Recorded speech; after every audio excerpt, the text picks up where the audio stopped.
You're listening to the Plane Talking UK podcast, the UK-based podcast written by a passenger for anyone. And here are your hosts, Carl Stebbings and Matt Smith. Well, hello and welcome to episode number 109 of the Plane Talking UK podcast. I'm Carl Stebbings, and joining me, we're not quite in the kitchen studio this week. We are in another part of the PT UK headquarters. We've kind of taken over one of the spare rooms in the house here at PT UK headquarters because the wife is cooking, so we thought we'd leave her. I think you should show them the goodies. Actually, yeah. He says, "Pardon the pun." That's what she said. Here we go. Here we go. If I just grab this plate here, this is what we're having this morning. I do like it when Gemma isn't working. Fresh sausage rolls. I know. With puff pastry and a little tomato sauce. Yeah. Tomato sauce dip. Look, I mean, we really are being spoilt here. It's quite exciting. So you'll join us then for episode 109, and what's the date today? It's the 24th of April. It is. And the time is just coming up to 12:15 in the afternoon here in the UK. And, so how is Matt? I take it you've got over your man flu I have, issues. yes, absolutely. And big thanks again to the lovely Pip and Al who filled in for me a bit, because I was very much under the weather last week, it has to be said. We have had so much good feedback about last week's show. For those of you who haven't listened to last week's show yet, you need to go back either on YouTube or download the show and listen to that, because it was probably one of the most comedy, sort of genius shows that we've ever had, I think. And so far, we haven't had any contact from any lawyers, which I'm quite excited which is quite about. good. So, yeah, absolutely, it's a bit of a result. Yes. Anyway, enough of this. Can I just say on that point, Captain Al was on the last episode of APG. Oh, was he? And I've got to say, because he's in the chat room now, Captain Al was very reserved. Was he? on the APG show? He was. That's fine. No, he can save it all for us. That's you could almost see the halo above his head. What our Captain Al? The captain, the Captain Al flies for Royal Jet. He does Royal Jet, yeah. Right. He was an absolute angel on that show. So wow. So it just goes to show that it can be done. I know. Right. Okay. well done him. But that was to say, I'm quite happy for him to save all their bad behaviour for our show, because it was a lot of fun. It's the most fun I've had in a long time. It has to be said. Anyway, hello to everyone in the chat room, by the way, who's joined us this morning. Loads and loads of people in the chat room. Dr. Steph's in the chat room. Captain Al is also in the chat room. Tony Kitchen, Jennifer, David Corsten, Tony S, Evan Shue, Ray Davis. Just scrolling to the top left, we've got Micah, main man Micah's in there as well. Excellent. Tony Kitchen, I'm just going up. Dr. Steph, I've missed anyone out. Philip Davis. Yeah. And there we go, up to, if I've missed anyone out. Of course, there is one person missing from our chat room for a very good reason, and that is because the legend that is Pilot Pip is right in the middle of his marathon. Now, I spoke to him about 9:30 this morning. That's UK time here, just before he started. We did a little test link to see how well things were working, and it worked very well. So we're hoping to catch up with him as he reaches around about the 20-mile mark. And we're aiming, as I say, it's about 12:15 here in the UK. We're hoping to speak to him as soon as we finish the commercial aviation stories, and we're going to talk to Pip live. So if you are watching on live, watching in YouTube, if you are watching on YouTube live, then please do get your messages in for him that we can read out to him to give him a bit of support, because obviously he can't do anything in the chat room. We have got some great feedback from some people as well to sort of cheer Pip along. But anyway, back to the show. So first, then, we have got some fresh Patreon donators to the Earl Grey Fund. Very exciting. Oh yeah. Oh yeah. Oh dear. This music reminds me of things I shouldn't know about. I know. Yeah. It's a family show. It is. So we have had some Patreon donators in this week, some awesome people who have donated to the show, and we want to just give a special thank you to Andy Hopper. He's been a very generous donator on Patreon. And also to Evan Shue as well, who is in the chat room. He is very, very kindly donated as well via Patreon to the show. For those of you listening or who have already donated, thank you very much as well to all you guys. You know who you are. Yep. But as you all know, the Patreon donations go towards our hosting fees, web fees, all our equipment fees, and also our trips that we've got planned for this year to all the various air shows around the UK. And we've also got a very big trip coming up soon as well, which we're looking forward to, which is very... Have you sorted out a date yet? The date's being sorted out this week, so that's exciting. That's going to be exciting for definite. Yeah, absolutely. And of course, don't forget, as I say, we have the Patreon donators to thank for our sort of recent studio upgrades with regard to the video side of things as well. So no, seriously, every donation is really, really appreciated. It helps us, just tries to keep the cost down for you and me, really, because we do put our own money into this as well, because we enjoy doing it. We love it. But the help is really appreciated. Anyway, enough of this. Enough of that. We're going to stop that music now before everyone gets too chilled out. Absolutely. But we have got a very, very special guest with us on the show this week. And he's in a completely different time zone to us. It's very early in the morning where he is. Wow. And he's a chap that you may have heard very frequently on the Airplane Geek show and also on APG. He sends loads of feedback and some great stories into the Geek show. And he's a voice that I think everyone in the aviation family network will know and love very well. And we want to say a big welcome to the main man, Micah. Hey. Well, good morning from over here in the USA on the Eastern Seaboard. Fantastic. And how are things with you, Micah, on this early morning for you? Well, it is very early for me. Normally, I'm a very late night person, and I'm in bed by the crack of 3 in the morning. So, blimey. Ironically, what time I got home last night, but loving the cap there, Micah. I can see I can see the words pilots on the cap there. It's the AOPA hat that a friend of mine sent to me as a gift. So it's the Airline Pilots Owners and Operators Association. Ah, good. So how have things been with you, Micah? Everything good? Because you were slightly ill. I was a bit under the weather with what I understand some people call the man flu, which is not a term you hear in the U.S. No, it's very serious. Very, very serious. People have to be careful when the word man flu is. But I mean, it is fatal to certainly men here in the UK. It's very serious. I don't know. All I know is that last weekend at this time, the only thing that made me laugh was Plain Talking UK. Oh, right. And, that's very kind. Yeah. And I blame Pip and Captain Al for that. So, yeah, absolutely. No, fantastic. No, thanks for joining us this morning, Micah. It's we feel very privileged to have you on the show. Well, it's an honor and a privilege to be invited, and thank you very much for having me. We've also got someone in the chat room as well who's miles away, Adam Knight, over at the Australian podcast. I can't think of their name, but now my memory's just gone to mush. Oh dear. Here we go. You will have listened to it during the week. Yeah, as well. I do. Yeah. Go Flying Australia podcast. Adam Knight is in there. Yeah. And he also does a podcast over in Australia there, which you should go and download and listen to. Yeah, absolutely. Right, I think we should get on with the show. We should do, we definitely should do. So we are going to start the show then, as we do each week, with our rundown of the news from around the UK and the world. So if you're ready, Matt. Yes, I'm all good. And are you ready, Micah? I'm all set. Let's go.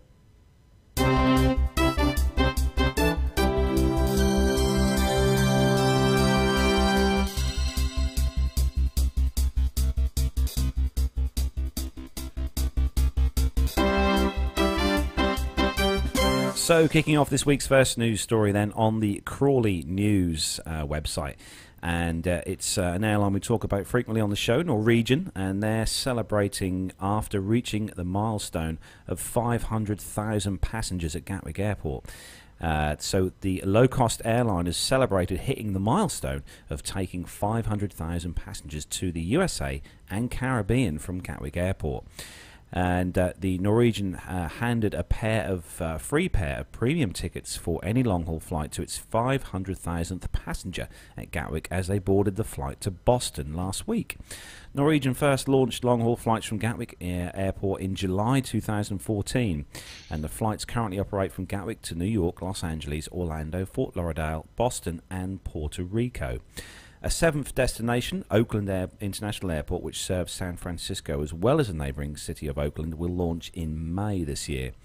So the airline uses the state-of-the-art Boeing 787 Dreamliners on their transatlantic flights to and from Gatwick. And if Matt can put there's a little photograph there of some cheerleaders standing right next to there we go, to the Dreamliner. Is that why you've chosen this picture? Not at all. No, not at all. Yeah, whatever. I'm looking at the aircraft, Matt, as you know, more than anything else. So no, that's great news. Definitely great news for Norwegian. A really sort of pressing ahead airline there. They're doing really good things in Europe. And their also fares are quite cheap as well for their transatlantic flights. I've been looking at those, and their fares are very, very reasonably priced. Fantastic. Plus, you get the chance to fly on the Dreamliner, which is no other reason required, is there really? Just a quick update. Our correspondent in the States, who is following Pip's progress for us, we can report that at around about an hour and a half into it, he's already done about 15k. So he's doing really well. Oh, well doing done, really, Pip. really well. Yeah, well absolutely. done. Anyway, yes. Back to the task at hand, and the next story, as you would expect, is story number 2. Always seems to be one of these, and it is a Ryanair story. It's a nice story. Is it? It's on the Breaking Travel News website, and the headline is Ryanair launches Serbia flights. That's an unusual location to fly to, certainly for Ryanair. Ryanair has launched its first Serbia flights with a new route from Niš to Berlin commencing on the 4th of September with a twice-weekly service. Ryanair claims the new Serbian operations will deliver one new route to Berlin, 2 weekly return flights to from Niš airport, and 30,000 customers each year. Ryanair's Clara Ravara said that Ryanair is pleased to announce our entry into the Serbian market from September 2016, our 32nd country, with one new route to Berlin Schönefeld, which is it Schönefeld? I think so, anyway, which will deliver 30,000 customers annually. Serbian customers can look forward to Ryanair service improvements in the coming months, including new aircraft interiors, new uniforms, and more new routes under our Always Getting Better programme. Oh, yes, as we continue to offer so much more than just the lowest fares. To celebrate our new route, we are releasing seats from Niš to Berlin for €24.99. That's really cheap, isn't it? Less than €25 for travel in September to November, which are available for booking from tomorrow until midnight Wednesday the 27th. So you've missed. So you've got till Wednesday if you want to fly off to Serbia. I'm sure it's a lovely part of the world, actually. It is. I was just looking online actually about Serbia, and it's a kind of up and coming destination in Europe to go and visit for sure. Is that anyway? Have you been there, Micah? No, I haven't, and I was actually going to ask, how does Ryanair choose its routes? Does it just find the places with the lowest landing fees and the passengers are least likely to complain? Yeah, I think there's a lot of sense in that. Yeah, absolutely. You're probably right, Micah. Right on the money there, I fear. Yeah, I would imagine, because if you look at Ryanair's their actual destinations list, Mike, you like you said, you've noticed that there's a lot of obscure airports around Europe that they fly into. I mean, they do fly into some of the larger European airports, but a lot of the airports they fly into are very, very small airports. And quite often they're a very, very long way away from where you want to be. I mean, this is the thing. But as I say, I think Micah's on the money there, isn't he? Because it's because the landing fees aren't very expensive. It's probably why they'll never fly into Norwich. Because they'll never fly into Norwich. No way. They'll never fly. The landing fees are far too much money there. Yeah, absolutely. And on the subject of Norwich, our next story, we're going to give over to our host, Micah. So if you want to take this one. Yes, it seems that Norwich Airport has announced that there's a new flight to Rhodes coming next summer, and the flight to the island is going to be operated by Thomson and First Choice, and coincides with the increased capacity to, is it Mallorca? Is that how it's pronounced? Mallorca, I'm not very good with that. And the routes went on sale today for the summer of 2017 holiday program. It was launched, and it looks like that they're adding more capacity from Norwich Airport, and the introduction of the new route to Rhodes demonstrates their commitment to the airport and to the local area. So Richard Pace, the general manager at Norwich, said that it's great news for holidaymakers who are looking for even more choices from Norwich Airport, and being able to draw travel to a wider range of destinations and top hotels from so close to home will be welcomed by people across the region. Which is our region, yeah. What's that? No, it is our region, yeah. Carry on, Micah. Sorry. Yeah, no, and I guess that adds to year-round flights now that you can get from Norwich to Malaga and Alicante, which I'm sure I mispronounced completely. No, that's spot fine. on. No, spot on on now. Yeah. Spot on then. Well done, Micah. You done very well there. His pronunciations are better than mine, and I live here. I know. Absolutely. No, it's fantastic. I mean, it's great. It's great. I say this time and time again that I'd love to fly out to Norwich all the time, or fly out of Norwich all the time, because it is, from where we are, just to give Micah and our listeners an idea of where we are, it's about 17 miles from us, isn't it? Norwich Yeah, it's not Airport. far. So we're right in the east coast, basically, east coast of the United Kingdom. And it's a Great really reporting as well from our local paper here, the Eastern Daily Press. Really? They've got they're talking about these new flights then that are going to be served by Thomson at first choice, and the file photo they've used has got Flybe aircraft in. So that's always absolutely. It's one of those things we talk about quite often. Dodgy photographs, essentially. It's the only photograph of Norwich Airport they had on file. I think actually, Micah, you guys across in the States now, you have a similar sort of problems with news and media that we do here in the UK, where you get stories that that kind of come out with either the wrong photos or the wrong descriptions and stuff. Oh, yeah, absolutely. Oftentimes there'll be airplane crash, and they're talking about a little Cessna 152 that had an emergency landing on the highway, and they show a picture of a 737 going down. You can't quite figure it out. We had some great feedback from Neville, didn't we? We did, about exactly that same thing. It's bizarre, isn't it? Well, it wouldn't really be that difficult to there are so many people out there that know a lot more about aviation. It wouldn't take them much to just check something, would it? It just a quick tweet to someone, Oh, and it always amazes me because it's always airplane crashed, and it's hardly ever a crash. Oftentimes, it might be an emergency landing, and sometimes it's not even an emergency landing. No. The pilot never declared an emergency. It's just, okay, we may have a brake issue here. Let's, take it easy. Be alert. Yeah, let's play safe. Yeah, absolutely. Exactly. Yeah. Oh, honestly. You've got to love the media. But I wanted to ask a question about the last story, because Thomson and First Choice are two airlines that I haven't heard of. Are they low-cost carriers over there in the UK? Are they as low-cost as Ryan, or are they more major? No, Thomson and First Choice are kind of like Thomson are owned by TUI, which I don't know if you've heard of TUI. They're kind of a massive... they're sort of a holiday company in general, which I think they're based over in Germany. But TUI, who own Thomson, the actual airline and stuff, they do a kind of package deal type of thing, Micah, where you can buy a holiday from Thomson, and it comes as a package. So you get your hotel and your flight and everything in one complete price. And having their own airline as well helps quite a lot as well. Having First Choice, which is part of the same group.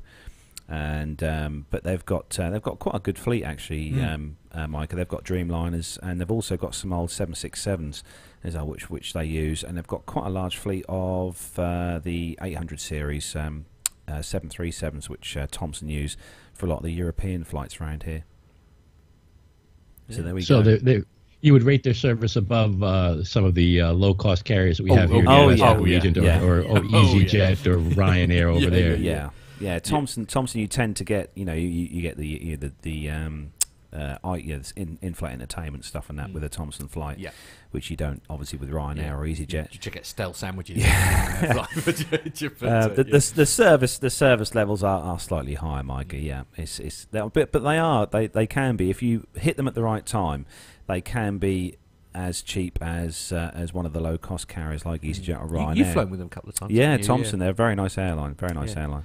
Anyway, on to the next story. So next story, and it's a low-cost carrier story actually, and it's EasyJet to recruit 450 pilots. So EasyJet has announced plans to recruit more than 450 brand new pilots. Positions available range from cadet pilots starting their career to experienced co-pilots from other airlines and direct entry captains. There's also opportunity for more than 140 of the low-cost airlines' current first officers to be promoted to captains. Of the 450 positions, 400 will be cadet pilots and experienced co-pilots, and 50 direct entry captains. EasyJet said successful applicants will be offered positions across all of the EasyJet's 28 European bases and provide access to high-quality training and a range of career development opportunities. For new cadets undertaking the training with CTC Aviation or CAE or FTE Jerez, there will be the opportunity to apply for all or part of their training loan between £30,000 to £100,000, underwritten by the airline. Following the launch of the Amy Johnson Flying Initiative to help encourage more women to train for a career as a commercial airline pilot, EasyJet plans to see women take up to 12% of its new pilot intake over the next 2 years. It will underwrite the full training loan of 6 female new entrant pilots. Captain Brian Tyrrell said, EasyJet's head of flight operations, he said that they're very pleased to have opened recruitment for more than 450 new EasyJet pilot positions. And if you go to the link, which is on the Travel Mole website for this, if you're a lot young, considerably younger than me and Matt, right, you can click on the link here and apply for one of these applications for EasyJet to become a pilot there.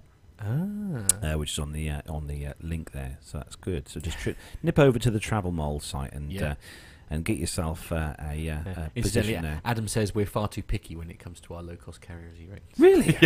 Thanks, Adam. I think he's teasing. Absolutely. Anyway, on to the next story. This is Flight Global is the website, and the headline is FlyDubai crash. Stabilizer shift commanded from yoke trim switch. Now, somebody is going to have to translate this story for me because I am a humble layman. But anyway, we'll press on. Russian investigators, everyone listening in the chat room, please pick out the holes in the mess that I'm about to make. Russian investigators have revealed that substantial nose-down trim on the crashed FlyDubai Boeing 737-800 was applied through the manual trim switches on the pilot's control column. The inquiry into the 19th of March accident at Rostov-on-Don had already disclosed that the aircraft had been subject to a nose-down control yoke input at a height of 900 metres, that's 2,950 feet, while executing a go-around. It had also stated that the stabiliser had undergone a simultaneous 5-degree shift towards a nose-down altitude. But an updated analysis of the Interstate Aviation Committee said that the stabiliser movement coincided with an input from the stabiliser trim switches on the control column, used to shift the stabiliser and trim the aircraft manually. Used to shift the stabiliser and trim when the aircraft is to move the aircraft. When it is in autopilot and the autopilot is not active. This switch input lasted for 12 seconds according to flight data recorder information, while the cockpit voice recorder also picked up the noise of the manual trim wheels located in the centre pedestal rotating. The substantial nose-down altitude commanded by the yoke movement and the stabiliser trim caused the aircraft to pitch sharply into a steep dive from which it failed to recover. Flight Foxtrot Zulu 981 crew had conducted a successful missed approach to Rostov some 2 hours earlier, aborting after a wind shear warning. The aircraft entered a long holding pattern before attempting its second approach, during which it carried out its fatal go-around.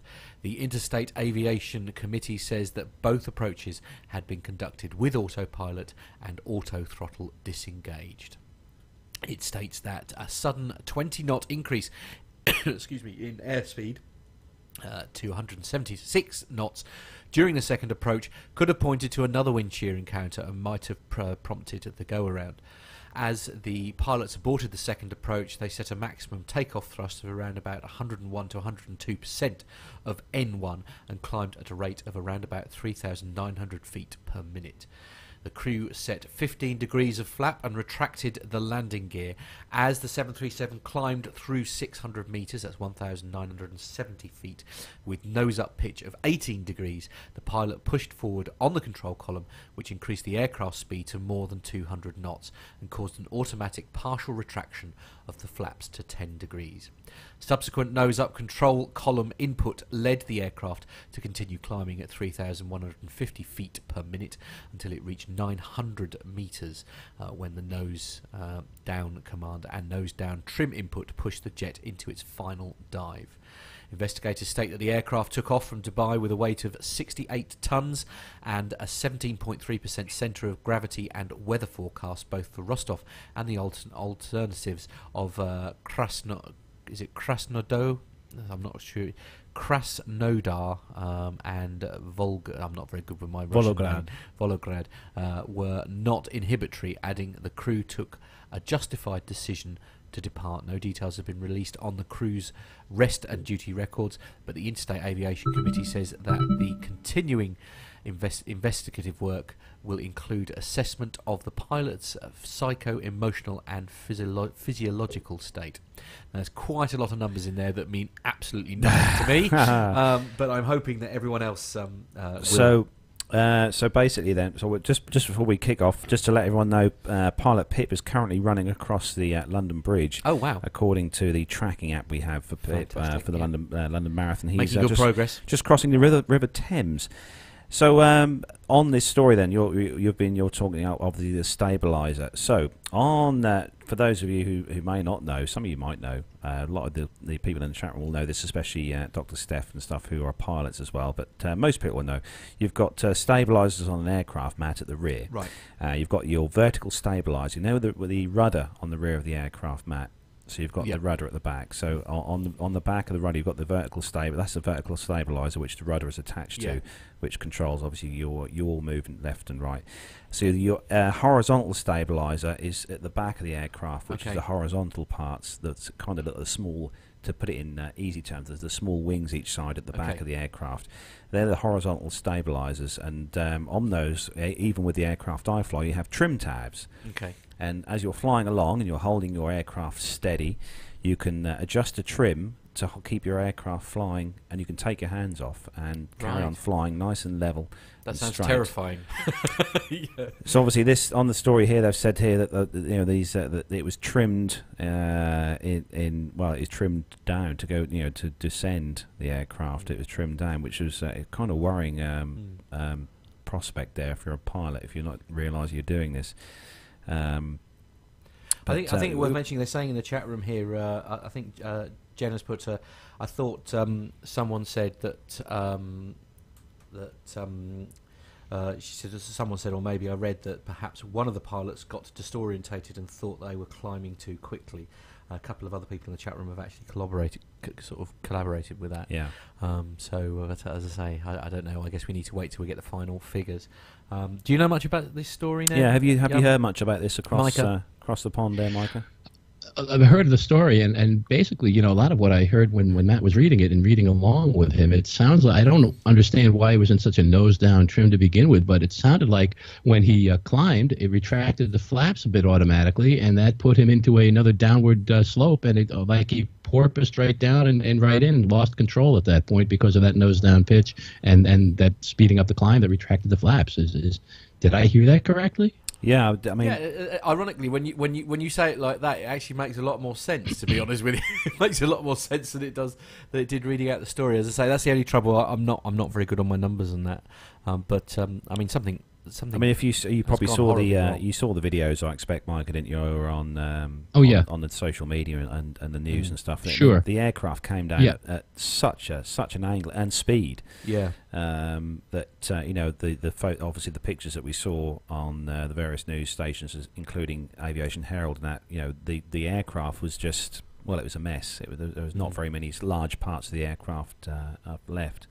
But they have, I have seen, I think it's on the Aviation Herald, Mike, if you go on there, they have actually, in a hangar, kind of pieced together on the ground, the various parts that they've found to try and recreate as best they can the aircraft, as a pattern on the ground as such. Yeah, I wish that Milo were here, actually, because she's flown 737s and could maybe, tell us a little bit more about why it might have been in such a steep nose-down trim, because that's pretty deep for coming in for landing. I don't think you even with the 150 that you fly, Matt, you don't nose down that much in the trim, do you? No, Matt, do you fly? No, I don't. No, I'm sorry, Carlos. Yeah. Sorry. He wants to come up with me. Don't worry. No, he doesn't. No, I have to say I use trim quite a lot when I'm flying the aircraft. Myself, because 9 times out of 10 it's very windy here. Yeah. So you kind of have to you do trim the aircraft, on the climb out and stuff, which I do, and cruise I use the trim to trim the aircraft. So I mean, what do we think actually caused? I mean, based on the statistics and the numbers that you've just read out, I mean, I don't know. Is it pilot error or is it just a combination of factors? I think the word that Matt's thinking about, Micah, is going to be CRM. Do you agree, Micah? It definitely could be cockpit resource management. There's no doubt about that. But the point is, and this is one of the things, I did a piece on this for the Airplane Geeks a long, long time ago. We don't know yet, and we can't be making assumptions about it. There are a lot of questions to ask, but we don't know what the answers are, and let's let the facts explain themselves to us. We have great investigators that are going to tell us exactly what happened. It may be a year, it may be 2 years, but we will know exactly what took place. We'll definitely get the details at some point, hopefully. Anyway, so, on to the next story, yes? And the next story this is all yours, Micah. Well, it seems that Garuda Indonesia is taking 14 Airbus A330neo twin jets in place of their order of 7 A330-300s that they canceled. So instead of taking 7 A330-300s, they're going to take 14 Airbus A330neos. The decision confirms that the airline's previously disclosed intention to opt for the re-engine type, and Airbus revealed the order for 14 A330neo 900neo jets for an undisclosed customer at the beginning of the year, and I guess finally it's disclosed. It's Garuda Indonesia.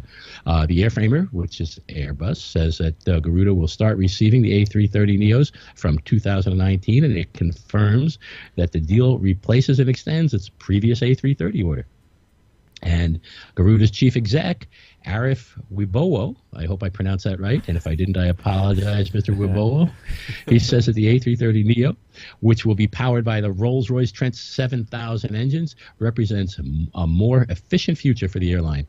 And what I find most interesting about that story is that it says that the A330neo will be powered by Rolls-Royce Trent 7000 engines, which is absolutely true. But the fact is, there's no other engine available for the A330neo. They're all Rolls-Royce Trent 7000 engines. Yes. But a great outfit. They're awesome aircraft with the Neo engines on. You've seen the photographs that we had. I think it was last week when they showed the A320 Neo with those new engines on, and the engines are just huge. Compared to the size. I mean, the actual fuselage, the aircraft is bigger, but compared to the old engines that used to be on the 320, these ones are huge on there. But obviously with the 330, this is a long range aircraft, a twin aisle aircraft. So I think that'll be quite nicely matched with especially with these Rolls-Royce Trent 7000s. Because I've stood next to one of the if you remember the old RB211 engines, Micah, what used to power the 76 and the TriStar. Hello? I'm here. Oh yeah, sorry there.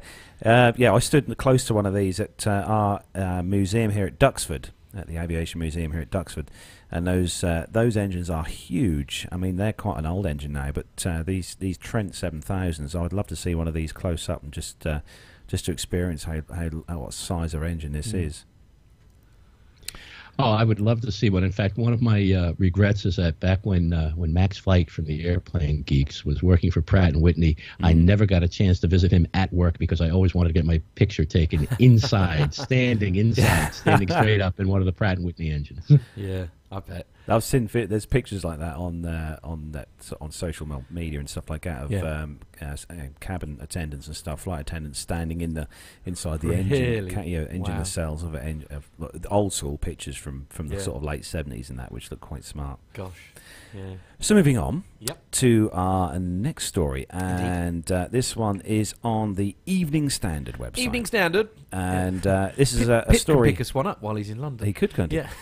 He can get on on his run round. Yes. This one is a story that we covered. I think we covered last week about the suspected drone hitting the BA Pip's halfway, by the way. Oh, Pip's halfway. Yeah, get you halfway round on the marathon. Show off. So the headline: drone that hit British Airways jet above Heathrow Airport could be a plastic bag. Oh, good. Right. So the story then: a suspected drone that struck a British Airways jet as it prepared to land at Heathrow Airport could have been a plastic bag, a minister has said. Transport Minister Robert Goodwill admitted the object that hit the passenger plane had not been confirmed as a remote control device. On Sunday, a pilot on a BA flight from Geneva told the police that the aircraft was travelling at around 1,700 feet when the front of the plane was struck. Police, Air and the Accidents Investigation Branch are investigating it, and also last week in the front of the House of Commons, the Lords Committee, Mr Goodwill cautioned against overreacting to the incident following safety fears and calls for the government to tighten legislation against the use of drones. He said that the reported drone strike on Sunday has not been confirmed, and it was actually a drone. It was the local police force that had tweeted that they had reported a drone striking an aircraft. And indeed, the early reports of a dent in the front of the plane were not confirmed, and that there was no actual damage to the aircraft, and there is indeed some speculation that it may have been a plastic bag or something. Although he's not actually landed a 747 at Heathrow, but he landed a simulator, and the pilot has a lot of other things to concentrate on, so they're not quite sure that the pilots are 100% sure of what they saw, which I have read on other reports as well. But you've got so much going on. I mean, you've got so much going on, haven't you? I mean, it's hardly a surprise, really. I mean, the drone things is getting. But for a plastic bag at 1,700 feet, I mean that's fairly it's quite good. An updraft, isn't it? That's fairly good. A fairly good height for a plastic bag, don't you think, Micah? Oh, I think it's amazing. But what's really interesting about it is I'm a subscriber to two pretty much, they used to be my teenage magazines, Popular Mechanics and Popular Science, and I can't remember which one I read it in this month, but they were instructions on how to make a hot air balloon out of a dry cleaning bag by putting a little lighted device in there, and how it flies forever and it looks beautiful at night, etc., and so on. And so I'm wondering, because it happened right about the same time, if somebody read this magazine article and said, "Oh wow, let's do this, Dad," and father and son went out and said, "Oh, what a great project," and put this together, and all of a sudden, we got a problem here. We got a problem, absolutely. Flies into the path of an oncoming jet. So we've got, in the interests of public safety broadcasting, we do actually have a little information film that we're going to play out for you now. It's only about just over a minute long, so it's not too bad. But it's been released by the CAA, so we're just going to play that out for you right now. Congratulations on your purchase of an unmanned aircraft. I'm sure you're dying to fly it, but before you do, please be aware of a few rules. You are legally responsible for the safe conduct of each flight, and failure to follow the rules could lead to criminal prosecution. Check your aircraft for damage before each flight to make sure that everything is working in accordance with the supplier's user manual. When flying, you must keep the aircraft within your sight at all times. You are responsible for avoiding collisions with other people or objects, including aircraft. Do not fly your unmanned aircraft in a way that could endanger people or property. It is illegal to fly your unmanned aircraft over a congested area, such as streets, towns and cities. Also, stay well clear of airports and airfields.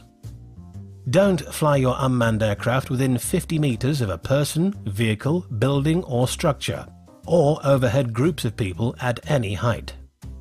Think about what you do with any images you obtain, as you may breach privacy laws. Details on that are available from the Information Commissioner's Office at ico.org.uk. If you intend to use an unmanned aircraft for any kind of commercial activity, you must get what is called a permission from the CAA, or you could face prosecution. For details, please visit www.caa.co.uk/UAS. So that's it. Fly safe and have fun with your amazing unmanned aircraft. So there we go, a little video there for those of you. All in the interests of public service broadcasting, you understand? Exactly. Absolutely. Did you enjoy that, Micah? Oh, it's so English. It was absolutely beautiful. I couldn't hear it, but it was a great cartoon. Absolutely. I can only describe as the most British voiceover I think I've heard in many a year. But no. Anyway, so there we are. That's our bit for our bit for public service broadcasting. Just quickly in the chat room, Lisboa Nelson has just mentioned in the chat room to mention the Solar 2, and they have reached mainland USA, San Francisco. Oh, okay, cool. Oh, that's the solar powered aircraft, isn't it? Yeah, I think so. Yeah, cool, yeah, very cool, very cool. It is, absolutely. So the next story? Yeah, the next story. This would be mine, and mainly because it involves a low-cost airline, it seems. This is on the BBC News website. Jersey is the location, and the headline is "Flybe sorry for baggage charge confusion." Sorry, I'm getting lots of weird pop-ups here. So passengers flying to Jersey from Southampton have been charged an additional £40 after Flybe failed to notify them of a baggage rule change. The company has decreased the size of cabin bags from 55 by 40 by 23 centimetres to 55 by 35 by 20 centimetres with effect from the 1st of April. However, it admitted that some customers might not have been aware of the new regulations because of a technical issue with its mobile app. It has apologised and said that it is working to rectify the issue. Flybe said that the change was in line with the International Air Transport Association Cabin Baggage Initiative published in June last year. There is the possibility that some customers might not have been aware of the implemented change that we have slowly been phasing in since the beginning of the month. The statement said, "We would like to apologise sincerely for the confusion, and we will be taking immediate steps to rectify the situation." Passenger Samantha Body, who works in the UK but regularly returns to her family home in Trinity, said that she intends to write to Flybe for a refund. Not good then, really. No, indeed, a bit of a faux pas. Faux pas there. I mean, what are the in the States? What are the baggage allowances, sort of like hand luggage wise? I mean, have they changed much, Micah? Funny you should ask, because this is a story that really annoys me. I'm actually in the process of shopping for a bag. Oh, are you? And it varies from airline to airline to airline. And you never know. I mean, they just took 2 inches off that bag when you convert it over. Actually, 2 inches in one direction and 1 inch in another direction. Yeah. So if I go out someplace and go to a nice luggage store and I pick up a nice carry-on bag that I know that's going to last me for many, many years, and when I shop for a bag like that, I want something like that, and spend close to $250, $300 on it, and all of a sudden the airline changes their rules and I got to buy a different bag for every airline I go on, and it's different from airline to airline. Yeah, absolutely. In fact, they're saying in the chat room here, certainly between David and Graham, he's saying, can we have a standard? Graham was saying, can we have a standardised bag size for carry-on by all airlines? It doesn't seem like that's a difficult idea to put into place. I mean, that'd certainly save a lot of this confusion if all airlines agreed that the universal bag size is such and such, and everybody then sticks to it. I mean, surely that's not beyond the wit of man, is it? Mm. It seems a bit bizarre to me. I remember even before all these baggage fees and things, when I would always bring a carry-on on with me, and sometimes I was told that's not going to fit in the overhead bin, and I would explain, well, it's funny, I just got off the exact same plane and it fit just perfectly. How come you're telling me I can't get onto this plane with it? And it was the exact same plane, the exact same airline, and it would drive me crazy. It seemed like oftentimes they were looking to prevent someone from doing a carry-on, and this was before there were charges to check the bag. So I don't understand the whole system sometimes. Do you have for some of the carriers over there in the States, Micah, do you have those framework metal things that you drop the suitcase into to make sure that it's the right size? They do have them at some airports, and at some airports they don't. And then, when you're flying some of the smaller aircraft, the CRJs and whatever, they don't have the luggage racks inside anyway, and you end up gate checking the bag for free. Really? Right. Yeah. Mind you, I had to do that, or they were trying to get me to do that with Ryanair once, because I was sort of further down the queue, if you like, and they sort of worked out there wasn't going to be enough room for everybody's baggage in the overhead bins, and so I ended up having to put my suitcase in the hold for free of charge, just because Yeah, we had that flying back from Vegas with our first leg from Vegas to Minneapolis with Delta, and that was on a 737-900, and the aircraft was massively packed to capacity, and they wanted me to put my hand luggage in the checked, in the hold, and I just said, with all the recording equipment and the camera stuff in here, no, that's staying with me. Not happening. Not happening. Yeah. And Jennifer mentioned in the chat room that a while ago there was a push to standardize carry-ons within the U.S., at least with the major carriers, and they were going to come out with a bag that was going to be labeled that was acceptable by all carriers, and there was pushback about it. As she said, people were very upset. They already had their bags, and of course, many people have their bags and they enjoy their luggage, and so they would have to buy a sticker to get it certified or this, that, or the other, and so it's just a little crazy. I don't understand. There's just not that much of an issue sometimes with most of the bags that you buy that are labeled as carry-on. They're going to fit. You might not be able to fit as many of them, but then that's an airline issue because they're charging for checked bag. I'd rather see them charge almost for carry-ons and let you check the bag for free to leave more space on the cabin. Yeah. How many times, though, Mike, have you stood in the queue at a check-in desk at an airport and there's been someone with a hand luggage suitcase or bag in front of you that looks about 16,000 times too big to even fit in a C-17, let alone an overhead bin? Right, that weighs 30 kilos, and they're not going to let you take it with you. What a surprise! Yeah, I've seen that loads of times. I hate that when you see it. And you've been the person who sit there and you've got the correct size hand luggage bag. You've checked it all at home. You've weighed it, and then the person in front of you is quite blatantly got a huge bag, and they don't get stopped. No. And what's really fun, the last time I flew from West Palm Beach in Florida, which is a major tourist destination and a destination of many gray hairs. There are oftentimes these older, very, very small and frail women with this huge carry-on that was bigger than them. And not only couldn't they get it on into the carry-on space on top, but they would try to, even though they knew they couldn't get it up there on their own, when they would try to pull it down, and one almost landed on my head, and it was just terrible trying because they're in such a rush to get off the plane. I don't understand the rush sometimes. Yeah, Graham, I never do. Yeah, Graham's just saying in the chat room here, he's saying the variation in rules for extra allowable carry-on, e.g. separate camera bags or an extra bag from duty-free is also very annoying. I mean, yeah, I know, I agree. Very true. I agree. Anyway, we could talk about this story forever and ever, amen, but we probably shouldn't. So and we already have. Well, yes, indeed, absolutely quite right. So the third from last story on this week's show on the Flight Global site, and A350 thrust reversers modified after lock flaw. So Airbus has modified the thrust reverse actuation system of production A350-900s after a failure of a locking mechanism on an in-service aircraft. The locking actuator was removed from the jet after several failure messages, and investigators have found that it failed a primary lock integrity test, says the European Aviation Safety Agency. EASA states that the component that can be affected by internal contamination from carbon dust, that this can have an effect on retention capability of the actuator. The A350 thrust reversers use a translating sleeve design, and the sleeve uses 3 retention mechanisms. EASA says that 2 of these can potentially be affected by the problem, which would leave only the third system lock employing a different design for retention. It notes that there is a theoretical risk of in-flight deployment of a reverser translating sleeve should the third lock fail, and the master minimum equipment list for the type has been amended to declare any thrust reverser lock failure as a no-go item, preventing dispatch of the aircraft.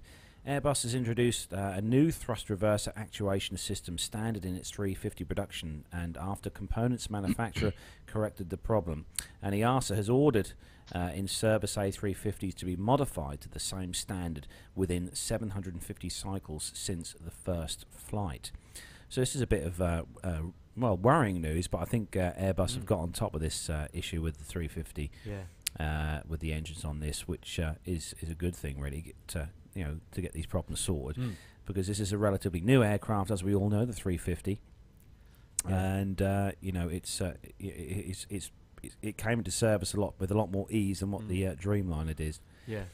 Have you had a chance to see one of these yet, Micah, or over in the? No, I haven't, and I really do want to. I love the look of it. I love the raccoon eye style cockpit. It's just a really attractive Airbus. I really hope to see one sometime soon. But this was when I saw this article this morning. It was new to me, and it doesn't surprise me that there's going to be a glitch. There's always going to be glitches in new aircraft designs, and you find them as they go, and there's always a way to work on them and make sure that they're safe. And I have no concern over the safety of the aircraft, and would fly on one at any time. It's 787 too, for that matter. Exactly. We can't say that the Boeing didn't have the troubles with the Dreamliner when that was brought online, because they did. They had their share of troubles with that when the aircraft batteries, weren't they? Batteries, yeah. This is an engine issue, but it'll be sorted and things will be back to normal afterwards, I'd imagine. So next story, let's see on the Telegraph site. This is yours, Matt. Yeah. This, as I say, this is a UK newspaper. It's the Telegraph. And it's a bit of a follow-on, really. Actually, it is. Yeah, urgent repairs ordered on Boeing 787 Dreamliner engines. So it is. Airlines have been ordered to carry out an urgent fix on 176 Boeing 787 Dreamliners because of an engine icing problem. The instruction has been given by the Federal Aviation Administration Authority in the US and follows an incident on the 29th of January when one of the two engines of a Japan Airlines 787 shut down in mid-flight and could not be restarted. However, the pilot was able to land the plane safely using one engine. Describing the problem as an urgent safety issue, the FAA has given airlines until the first week in October to complete the work. In the meantime, pilots have been instructed to carry out special ice removal procedures during flights. It is the latest in a series of problems encountered by the 787. Billed as the most sophisticated aircraft ever made, its maiden flight was delayed by 2 years. The FAA, the US aviation safety regulator, said the problem, which applies to an estimated 176 Dreamliners using a particular engine produced by GE, that's the GEnx 1B PIP 2. The Boeing and GE have already begun investigating the problem before the FAA issued its airworthiness directive. According to the FAA directive, the root of the problem is due to damage being sustained because of ice shedding on the fan blades, causing them to rub against another part of the engine. Susceptibility to heavy fan blade rubs, if not corrected, could result in engine damage and a possible in-flight non-restartable power loss of one of or both of the engines, the FAA has said. The potential for common cause failure of both engines in flight is an urgent safety issue, the administration added. Ice shed from the fan blades caused the blades to rub against the fan case, resulting in engine vibration, GE Aviation spokesman Rick Kennedy said. The company said that it hoped to avoid disruption to schedules and was working with airlines to tackle the problem, estimating that the repairs would take around 16 hours to complete. And apologies there for the ice cream van that just came past. Yeah, anyone want an ice cream? Yeah. Anyone want an ice cream? Can I get a toasted almond bar? I think that would be good. I don't think they'd know what that is. They wouldn't know what that is, Micah. No. Yeah, absolutely. That's far too sensible. We could probably do you a 99 with a flake. Yeah. Absolutely. But no, engine problems with Boeing there. So we thought we'd put those two stories together. And really, this is an engine issue, and it's only there are two GE engines that the 787 uses, and it's only with one of the two GE engines. And the repair indicates that if the 787, and it could have one of each engines on there, if it does, they don't have to actually work on it for a while yet. It's only if they have both of the same engine on there, and it has nothing to do with the Rolls-Royce engine that's used. And I find it to be a really interesting story because it's really very easily fixed. It's a matter of shaving some metal off the interior case so that there's a little bit more space between the fan blade and the edge of the case. Yeah. It's going to affect efficiency, but the repair can be done without dismounting the engine. It's I've read a little bit about it through the Airplane Geek Slack team and Max Flight talking about it there, and even Captain Jeff had a couple of comments there wondering about why this would cause an icing issue. And I find this to be a really interesting story. Yeah, absolutely. It's it's as you say, it's one they need to get to the bottom of rather urgently. I still need to get on the Dreamliner. I need to when we book our various flights for this year's excursions, I need to try and make sure one of them's on a Dreamliner. Right. Yes. So moving on to the last story, and we've left this one all for you, Micah. Yeah, because I always fly business class. Quite right, yeah. Absolutely. Yeah, it's the way forward. Yeah. I don't think I've ever been in a business class cabin, but Australian jet setters flying with Malaysia Airlines can now experience a new level of luxury with the launch of its revamped business class set to delight local passengers as a national carrier continues to rebuild from the inside out. Now, when I'm building an airplane, I'd rather build it from the outside in. I'd rather know the outside is safe before I get inside. But, who knows? I don't understand. I guess it's different down under. Yeah. The new business class seat with a 43-inch seat pitch converting to a fully flat 76-inch bed is one of the best received business class offerings in the industry. It comes with 90% more working space, extra storage for personal items, and the majority of seats have direct aisle access thanks to the 1-2-1 and 1-2-2 seat layout. I think I've stayed in hotel rooms that were smaller than this. Yeah, absolutely. It's a lovely space. So we popped the picture up while you were reading that story. I mean, it does look very comfortable, doesn't it? Each seat is equipped with a 16-inch touchscreen in-flight entertainment system, and every aspect of the business class cabin has been carefully designed with passenger comfort and needs in mind. Paul Simmons, the chief commercial officer of Malaysia Airlines, said the new seating is a reflection of the airline's commitment to offering the customer base only the best to enhance their overall experience. Now, I think in order to do this, what they did is they took all the seats out of the steerage class, and you're just standing up holding straps. I think that's how they managed it. Yeah. Oh dear. The introduction. Should I go on? Or? Yeah, carry on. Do. The introduction of the A330 business class seat will make us more competitive against other full-service carriers, and is part of our push to make Malaysia Airlines a preferred carrier from and around Malaysia, Simmons said. This is the start of an exciting rollout of new, innovative, and personalized products and services that we can't wait to share with our guests. Business class passengers can also take advantage of Malaysia Airlines' award-winning satay stick appetizers served with delicious peanut sauce in flight. Oh, that sounds really good.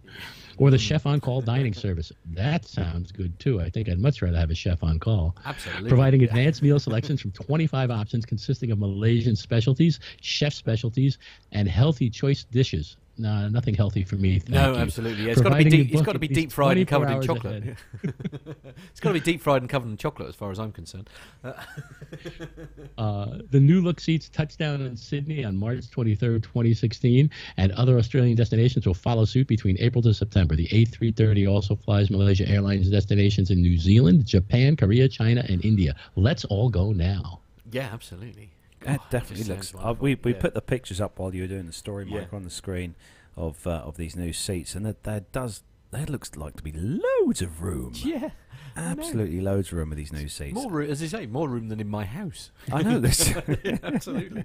Yeah. No, it does look very nice. The whole package, I think, as well, is just so good with Malaysian Airlines. I mean, they've had a few problems in the last few years, but. They've obviously they are trying their hardest to sort of get back into the swing of things as such. No, and it's good.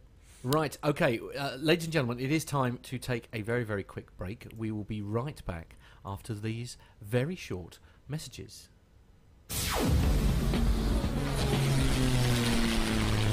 Find this and other great shows at the Aviation Media Network. thevoicesinyourhead.com.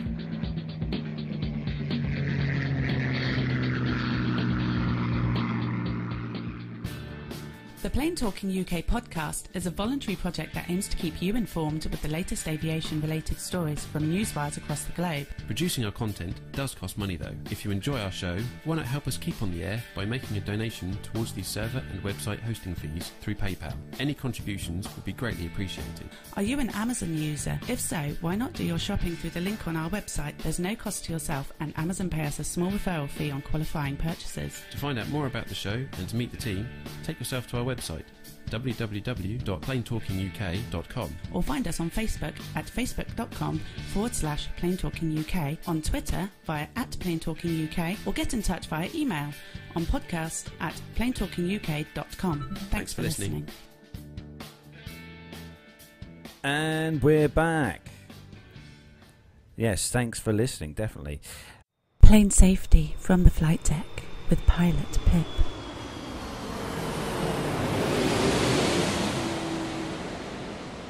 Okay, ladies and gentlemen, this is very, very exciting. I'm delighted to say that live from somewhere in London, we'll find out exactly where in just a moment, it gives my great pleasure to welcome to our podcast the legend that is Pilot Pip. Hello, Pip. Good morning, everyone. How are you doing? We're very good, Pip. How's it going? How are you feeling, Pip? How are you feeling? Oh my God! I've just been overtaken by a rhino. Right, as you do. I overtook him twice already. Little shit. Yeah, pretty good. I've already been round once. Oh, the world record. So I'm just going around for a second time right, now. Absolutely. You're just feeling good. Yeah.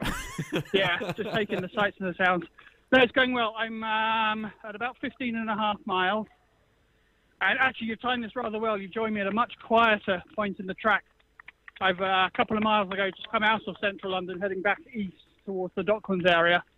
So as you can imagine, there were just thousands and thousands and thousands of people in London, and music and live bands, and I wouldn't have been able to hear you at all. But this section here is much quieter. Pip, we have questions coming in the chat room. Tony S is asking, can you talk about the centre of gravity calculations? I'm sorry? If Tony S yes. wishes to talk about centre of gravity, he can bloody well get on his trainers and come down here and catch up with me, and then we'll talk. And we also have a question from Dr. Steph. Dr. Steph is asking about Delta P. Delta P. Funnily enough, actually, I just stopped barely 10 minutes ago for a Delta P, and I feel much better having done so. Oh, it's great to hear you, Pip. It is really great to hear you. We're so proud of you. Well, I must admit, I'm slightly more knackered than I hoped to be at this point, but that's okay. My knees fell off some miles ago. I have no knees anymore. Okay. So whereabouts in central London are you at this very, very precise moment? Whereabouts are you? Well, I wouldn't have had the foggiest idea, except that I just ran past Millwall Fire Station. Okay, right. That would narrow it down. So I'm kind of east end of London, heading out towards the Docklands. Just coming up, I think, somewhere towards mile 16. So another 10 to go. Oh, that doesn't sound so bad, does it? 10 to go. No, you've broken the back of it. That's the main thing. Is that 10 metres or miles, Pip?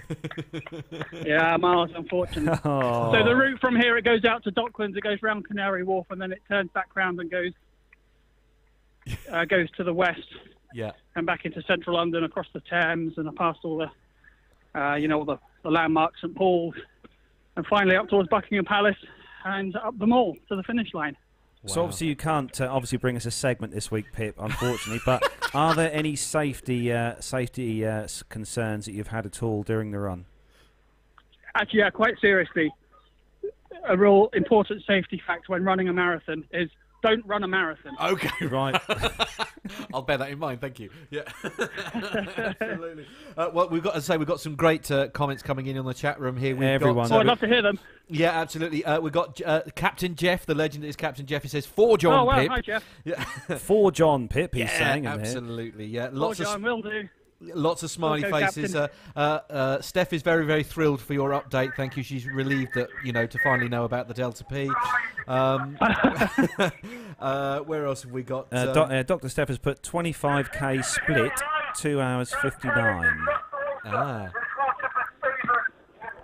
Indeed, someone's shouting. Indeed, actually, Jeff has commentated. You don't even sound winded, which is very true. Actually, you sound surprisingly okay.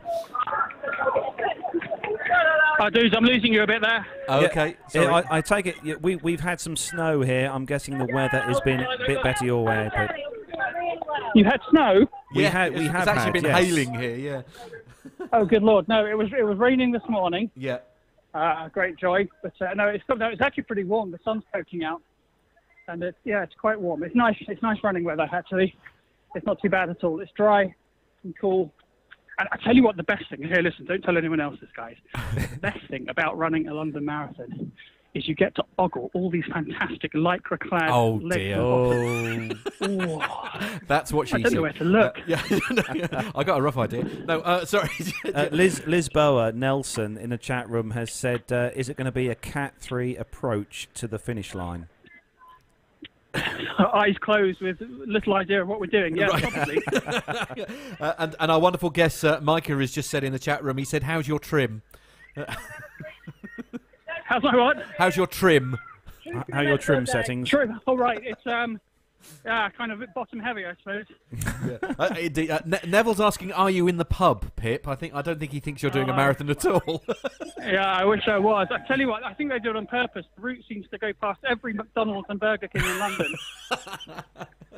It's pretty tempting. Not to... I'm just coming up to the 16-mile mark. Yay! Well done. Yeah. I must admit, I've slowed down to walk to talk to you guys, which is welcome relief. No, that's fine. I'll get back into a sprint at some point soon. Absolutely. Tony S. is saying that well done on reaching your target this morning, by the way. Oh, yeah, that's fantastic, wasn't it? Yeah. In fact, I think we're a little way past it now, so that's fantastic. So thank you, everyone, all those tons and tons of people who donated. That's really great news. I'm really thrilled with that. Yeah, I did notice this morning, Pip. I looked at your crowdfunding site, and you passed the goal that you set. So well done for that, Pip. Yeah, that's really good. I'll have to take a closer look at that later on. But thanks to everyone, and of course I've been recording my own podcast as I've been running along. Have you? Which is I have. It's slightly more challenging than I thought it would have been. Yeah, actually. I can imagine. Yeah. I'm not quite sure how that's going to turn out, but I promised that was the reward for donating. So. Sounds fantastic. Look forward to hearing. Yeah, days. Very much so. Yeah, look forward to that. Evan Shue has put "Yay, Pip." Yeah, absolutely. So we've got a couple of audio feedbacks that we're going to play out to you now. If you want to listen to them, Pip, yeah, I'd love to hear them. Yeah, okay. So we've got 3 lots of good luck wishes, and we're going to play them for you right now. Cool, thanks, guys. Hello, this is Jenny in Rome. Just recording a quick message of encouragement for Pip on his marathon tomorrow. Here today in Rome, it's very wet. I hope it's going to be dry in London tomorrow. I'm absolutely full of admiration for you, Pip, even attempting to do a marathon and all the training involved and all the rest of it. I used to be quite good at sports when I was at school, but I absolutely hated running. I just hated it. We used to have to run a circuit outside the school. We'd leave the school in a line and run off down beside the canal and up and down and back again. And me and my friends, we used to just run out of the school and more or less straight into my friend Christine's house, where we'd have tea and biscuits for 40 minutes. And then when we saw the runners coming back, we just tail in and back into the school. That's how much we hated it. Anyway, all the very best. It's a really marvellous thing you're doing, and good luck. Bye. Hi Carlos and Matt, Nev here. Here we are then, it's Sunday, it's time for the London Marathon, so I'm just wishing Pip all the very best for his effort today, and well, what a fantastic achievement it will be to finish it, I must say. But well, what a great cause he's doing it for as well. That's the main thing, and the money that he's raised has been fantastic, and all the support of the aviation community as well has been fantastic. So hope it all goes well, Pip, and you'll have to tell us all about it when you've finished. Take care, all the best, bye bye. Hi Carlos and Matt, it's Dr. Steph here, just calling in with some quick audio feedback per your request with some words of encouragement for Pilot Pip as he runs the London Marathon today. Pip, if you're getting to hear these messages during the marathon, I really hope that you're having a wonderful time and enjoying the heck out of the amazing experience that comes with running a large marathon such as London. You've put in all the hard work and effort, and now's the time to trust in that training and just relish the experience and take in all of the encouragement from the crowds. If you're hearing these messages after the race, then let me be the first to congratulate you on an awesome first marathon. I have no doubt that you crushed that course and turned in a stellar time, but ultimately finishing is the true accomplishment as it represents months of hard work and dedication. Again, good luck and congratulations, and I'll speak with you all again soon. And we're back. Wow, yeah. There we go. Thanks, guys. Thanks, Jenny, Nev, Steph. That's great to hear. Fantastic. So we're all massively rooting for you, Pip. We are, absolute, mate, yeah. massively rooting for you, Pip. Absolutely. Yeah, no, you're doing really well, mate. It's just such an achievement, and well done, say, great cause. Well, I think what we're going to do then, my good friend, is we're going to leave you in peace. Thank you very much for taking the time during your marathon to have a quick chat with us. My pleasure. And stay safe. Stay safe, mate. Stay safe, fly safe, and from everyone in the chat room, take care, Pip, and good luck. Thanks, boys. I'll talk to you later on. Thanks, everyone in the chat room.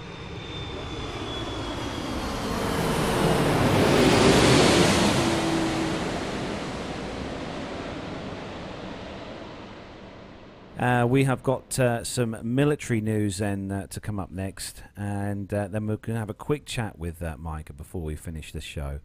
But we are going to do the military segment right now. So we're going to do 3 stories on the military segment because we're cutting short of time. But they are 3 stories that Micah has very, very kindly chosen for the show this week. So if you're ready, Micah. I'm all set, and I'm trying to figure. Oh, I know where this is coming from. I'm getting some more audio, and it's me. It's operator error. Okay, got it fixed. And if you're ready, Matt. Yes, I'm ready. Yeah, let's go. Let's go.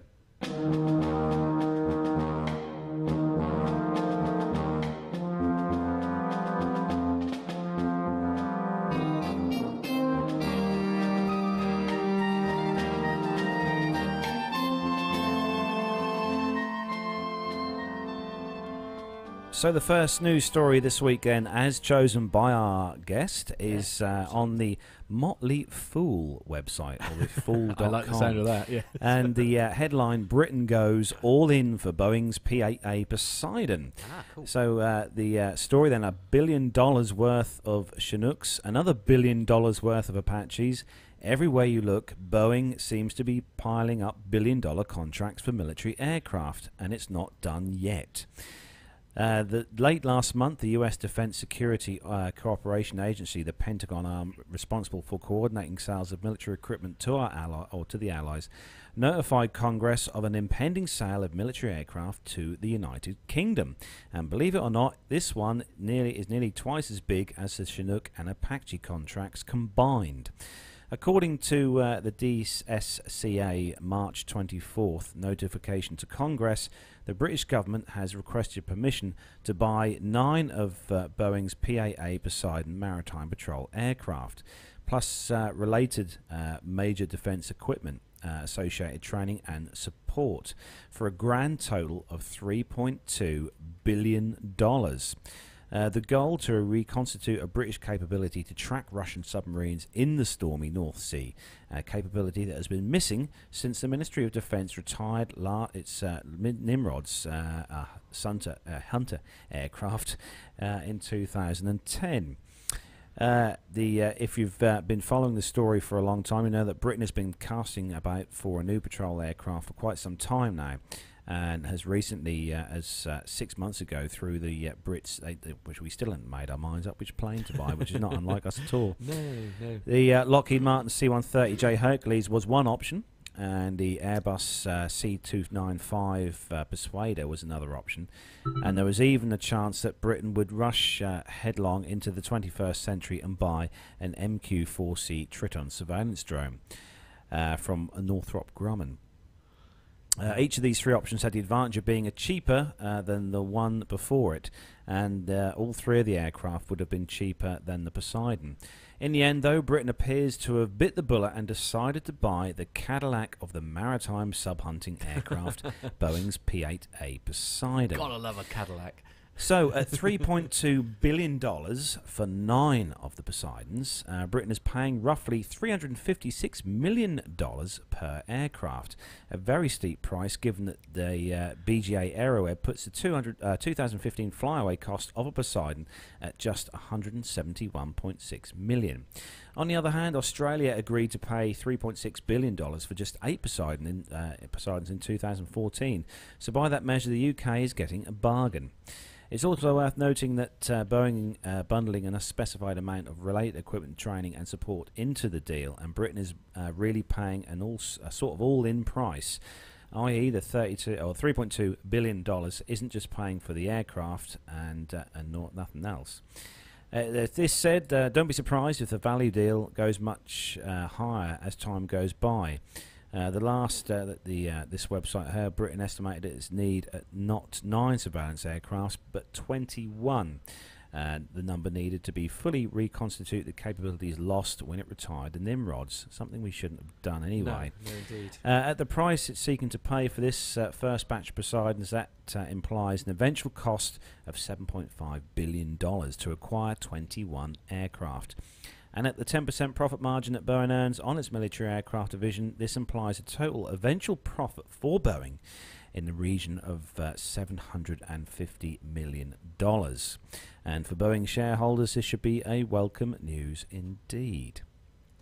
So this is good news definitely for the UK, because as you know, Micah, we have no maritime surveillance aircraft at all. Yeah, I thought it seemed a bit silly to be retiring the Nimrod before you had something to replace it. It's kind of like what's going on here with the A-10. We're retiring that before we have something to replace it, but I better not get into A-10 stories. People will get angry with me. No, Dave will be after you. But I think what's really interesting is the story came out the same week that there was a big sell notice put out to sell Boeing, saying that they're not doing very well, particularly with the 787, but also the same week that President Obama decided to visit Prime Minister Cameron and probably came over and said, "Do we have a deal for you, David?" And all of a sudden, you're buying some P-8s. So who knows what's going on there? Absolutely, yes. Landed at Stansted, of course, actually, to a local airport to us, which was quite. What's that? The Air Force One. Air Force One did, yeah. That's where he flew into, wasn't it? Yeah, yes. But that's good news if we can finally get some Harrier. But that's what we do here in the UK, Mike. You know, we got rid of all our Harrier jump jets from the Navy, and then we built a new aircraft carrier. As you do, yeah. Because and then we had nothing to put them on them at all. Yes. You've got to love the short-sightedness of the UK government. I know, it's so good. So moving on to the next story. Oh, carry on. No, carry on, Micah. No, I was just going to say, for those that aren't familiar, the P-8 is really a 737. It's a 737-800 fuselage with a 737-900 wing, but the wing is actually designed with the 767 raked wingtips, and it's a pretty amazing aircraft. It's not just quite a 737. It's a wonderful maritime patrol aircraft, and it took over for our P-3 Orion, which was our maritime patrol aircraft was based on the B-29. And what's also I found interesting is that I really didn't know until recently is that the Nimrod, which is a beautiful airplane, was based on a Comet. So we have one aircraft that's being replaced that was based on a passenger aircraft, the Comet, is being replaced by a new military aircraft based on a passenger aircraft, the 737. Wow. Yeah, no, it's good. It is. It's hopefully they will get these as soon as possible, because as everyone knows, we're having lots of fun with the Russians at the moment with their submarines and various jets flying around here. Yeah, absolutely. They can't help themselves, can they? So next story. Yes, next story. Matt. This is on the CNN Politics website. There's some good ones here, Mike. You've done well. Yeah, absolutely. So Congress looks at restarting the F-22 Raptor program. So CNN, this is after a week after Russian military aircraft buzzed dangerously close to the US Navy ships and Air Force supply planes. Congress is considering bringing back production of stealthy... sorry, my apologies. I pressed the wrong button there. I'm having a day like that, aren't I? I'll start that again. A week after Russian military aircraft buzzed dangerously close to US Navy ships and Air Force spy planes, Congress is considering bringing back production of stealthy F-22 Raptor air-to-air fighter jets. Lawmakers have tackled a provision onto a defence bill that will determine how much it would cost and how difficult it would be to ramp up production of the Air Force's fifth-generation dogfighter. They also want to know about possible options for exporting the F-22s to allies. Currently exporting Raptors is illegal. This assessment will ensure we have a meaningful debate about US air superiority, said Rep. Mike Turner. Is it Ohio? Explain. Ohio? In Ohio. A Republican. R stands for Republican, and he's from the state of Ohio. Right, okay, splendid, thank you. Yes, he's the chairman of a subcommittee that's trying to add the provision. In light of growing threats from a resurgent Russia and an aggressive China, further exploration into restarting the F-22 is very much deserved. In 2009, the then Defence Secretary Robert Gates announced that he was shutting down the program of the Raptor, saying that they were too pricey at $412 million per plane, according to the Government Accountancy Office. By the time the last one went out of the door, Lockheed Martin had produced 188 out of 749 the Pentagon had originally planned to buy. It'd be nice to see it. We're hoping to see these at the air shows here in the UK this year, Micah. Fingers crossed that we'll have some here to see, and hopefully might get to speak to some of the pilots as well of these. Yeah, hopefully. Yeah. Are you hoping to come to Farnborough, Micah?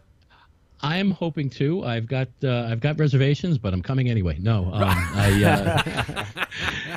I do have reservations to fly over and going probably if that happens, it's going to be with Brian Coleman, one of the airplane geeks from California, and unfortunately we are staying, I believe, in the town Guildford. Guildford, yes, Guildford. We couldn't get reservations in Farnborough, but at the Holiday Inn that we wanted to use points at, but we're still working on that and hoping to come. Still not 100% sure, but plans are in the works. Excellent. Nice to meet you, Micah. Finally, absolutely. Yeah. Well, Carlos will definitely be there, and I shall hopefully be there one of the days as well. So. Hopefully, well, if you're not going to be there, Matt, I'm not coming. That's all. See, look. Well, told you, Matt. I am planning to be. But work is very busy that time I'm kidnapping Matt's boss the day before and locking her in a room. So the last story. Before we get to the next story, I wanted to comment a bit more about this one. What's interesting about the F-22 is that there are only 183 in service, and they shut the line down. Yeah. And they shut the line down basically for a couple of reasons. One is that because they were not allowed to be exported and nobody else could buy them, there weren't enough people to buy them. They couldn't make enough. They couldn't make them cheap enough in order to make them worthwhile. So the line is totally shut down. But they're having so many problems trying to get the F-35 into development that they say, well, we do have an aircraft that we could put into production, and so they're thinking about bringing it back for that. But right now, there is nothing known or projected that can match the F-22, and it's almost a better aircraft than what was needed, and that's why they shut it down. They could get away with something a little less stealthy and not quite as fast, and et cetera and so on, with the F-35. They just can't seem to get the F-35 together just yet. You don't think it's the cost at all, dear Micah? Because the flyaway cost for the F-22 Raptor in 2009 was $150 million US dollars.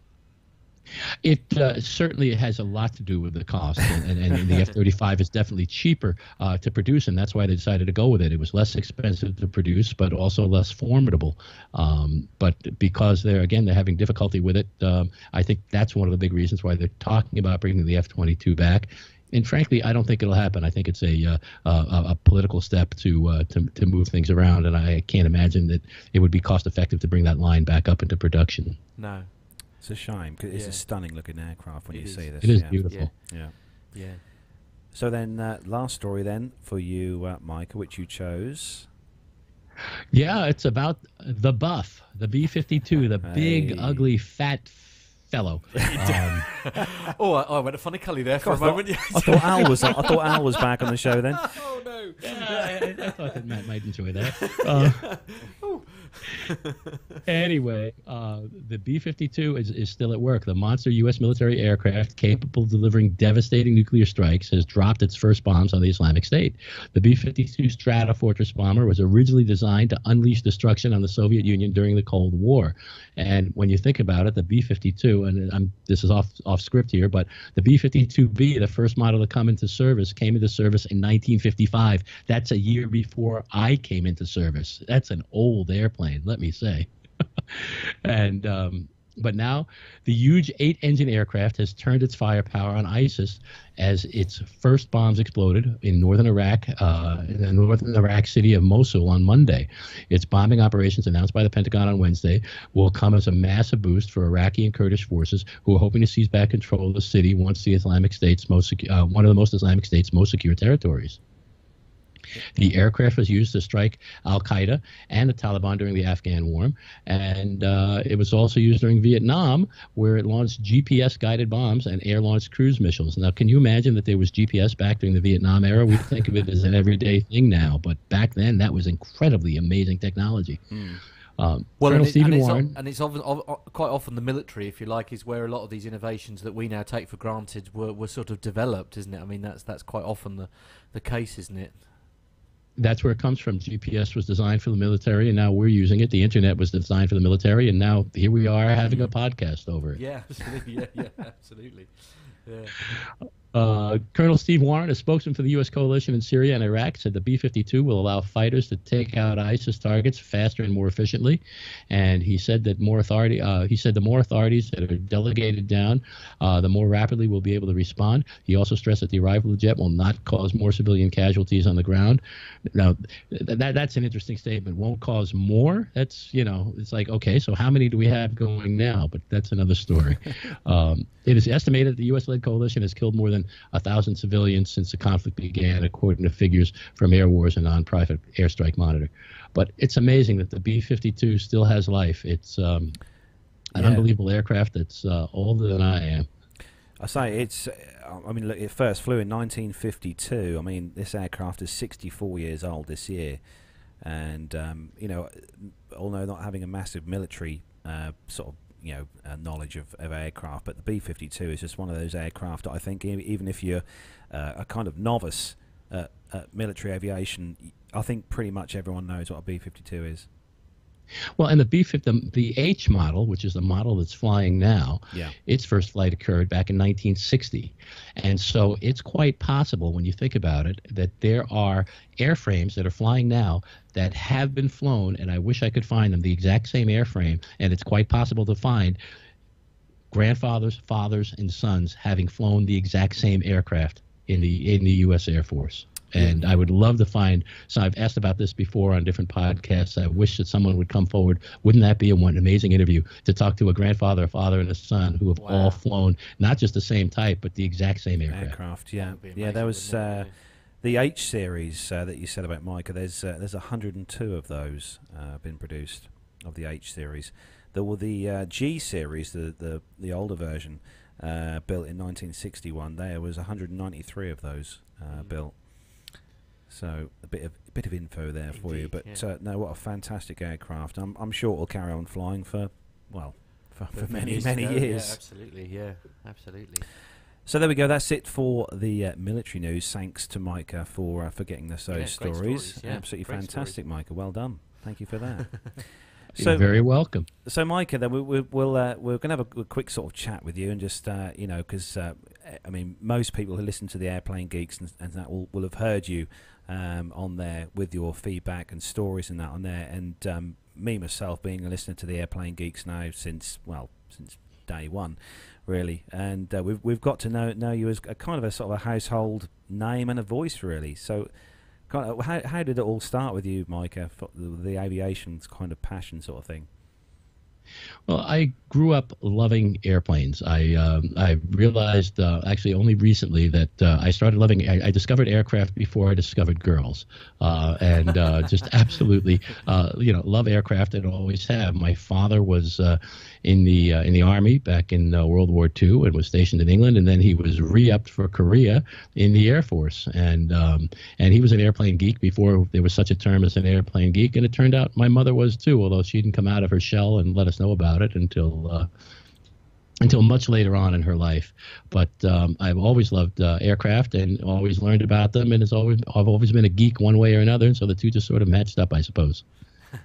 No, it's fantastic. And how, I mean, it must take you ages to put together these stories, because sometimes some of the feedback and stories that you send the guys over at the Geeks and that, they're such interesting stories, Micah, and obviously a lot of them are from the heart, which you do, right? And I think it just has us, especially the listeners and stuff, intrigued as to some of the things that you've done in your time with aviation. Well, the thing about airplanes and loving aviation in general is that it is it's from the heart. It's a feeling, and what I like to try to do in my stories when I write stories is to relate those as feelings, not just telling tales necessarily, but explaining to people what it was like to feel it, and hopefully allow them to feel it as well. The other thing I grew up with was really good talk radio and good storytellers, and radio is another thing that I love. Podcasting is really radio on the internet, and so I want to be able to take the listener with me on a journey, and take them with me to hear a story. And I'm not necessarily relating. I guess thought or story so much as trying to relate feelings and try to put a twist into it, and also try to put in a little bit of my crazy twisted humor at some point or another that sometimes you can hear and sometimes you can't, and some people get and some people don't. But that's the whole idea. And the stories, when I write them, they're written with inspiration, as I said to Captain Jeff a few times, not perspiration. I can't write on demand, but every so often I'll get an idea and it'll just start flying. And the writing is wonderful. When I taught writing, I explained to my students, writing is very, very easy. It's really a simple thing to do. It's waiting for the writing to happen that's the hard part. No, Liz has just put in the chat room, actually, Micah, that she loves your voice and your storytelling ability. I think we all do. Yeah. Oh, thank you very much. Thank you. I appreciate it, and I love being able to bring it to you. And it's a question of putting together stories that are going to make sense, that can be related. I've got 2 in the works right now actively. I've always got a couple going here and there, and hoping to get these 2 off in the next few weeks. Well, if you have any spare time, Micah, do feel free to send us one. Yeah, here. Yeah, absolutely. Yeah. Actually, while we're talking about podcasts, Liz has asked the question: what are your favourite podcasts? What are the ones that you really like to listen to? You mean besides Plain Talking UK? Obviously, I mean, obviously, this is, of course. No, Checks I mean, in the post. Yeah, absolutely. Checks in the post. Yeah. And a certain airline pilot guy, but. Besides Plain Talking UK, there are so many out there that are just so great, and you just don't have time to listen to them all.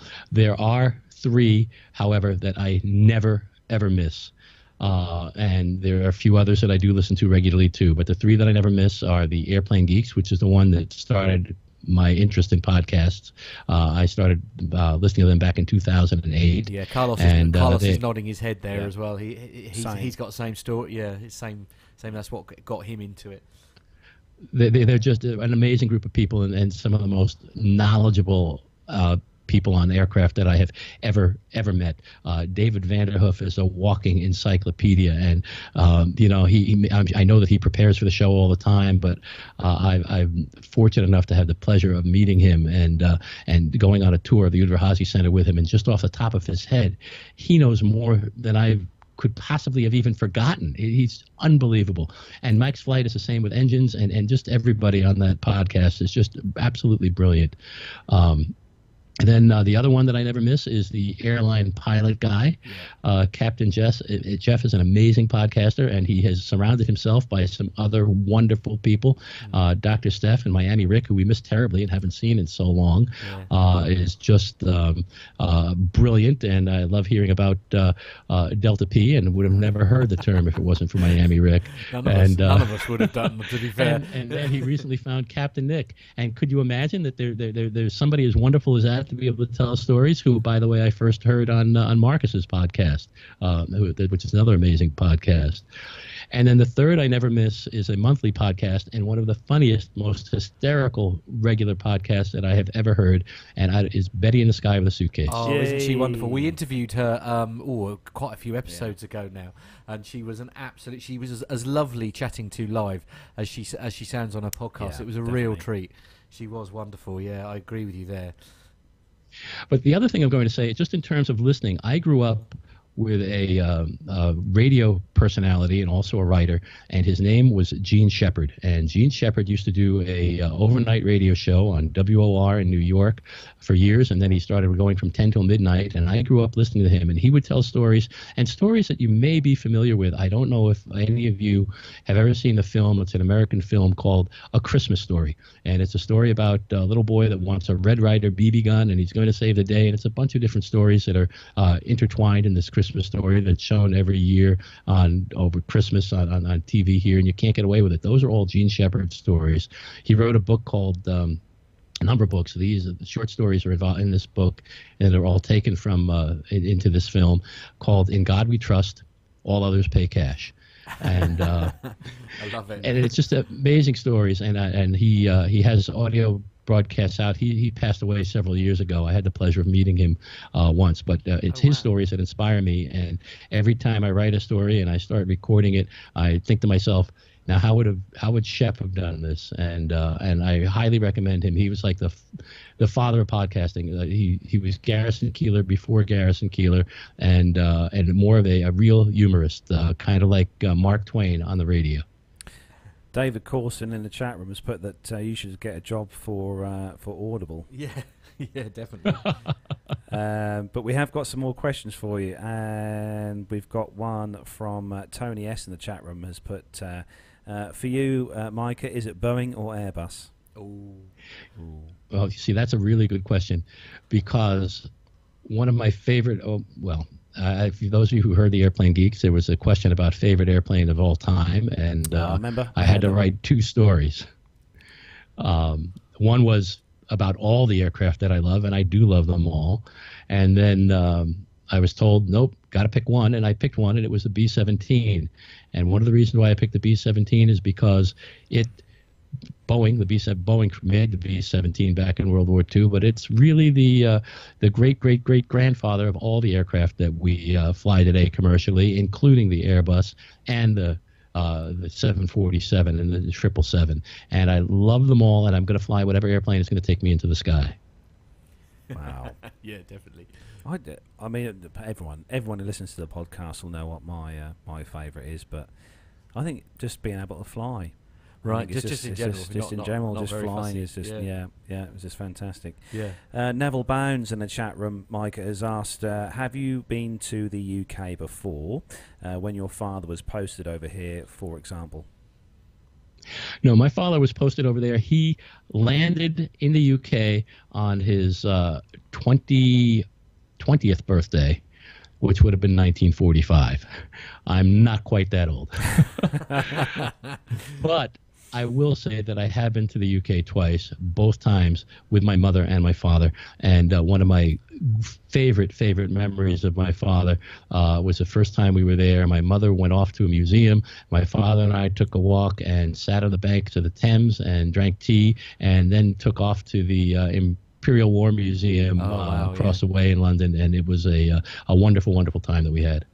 I'll tell you what, it's a shame we don't get to sort of spend a bit more time there, because I'd love to take you to the Imperial War Museum. Have a better one now at Duxford, which is much better than the one in London. It has to be said, from personally speaking, at least. But another question in the chat room, Micah. This has come from Evan. Says there's room for 3 aircraft in your imaginary hangar. One to go fast, one to go slow, and one to go upside down. What aircraft would you choose from those 3 spots? Oh, that's a horrible question. Thank you, Evan.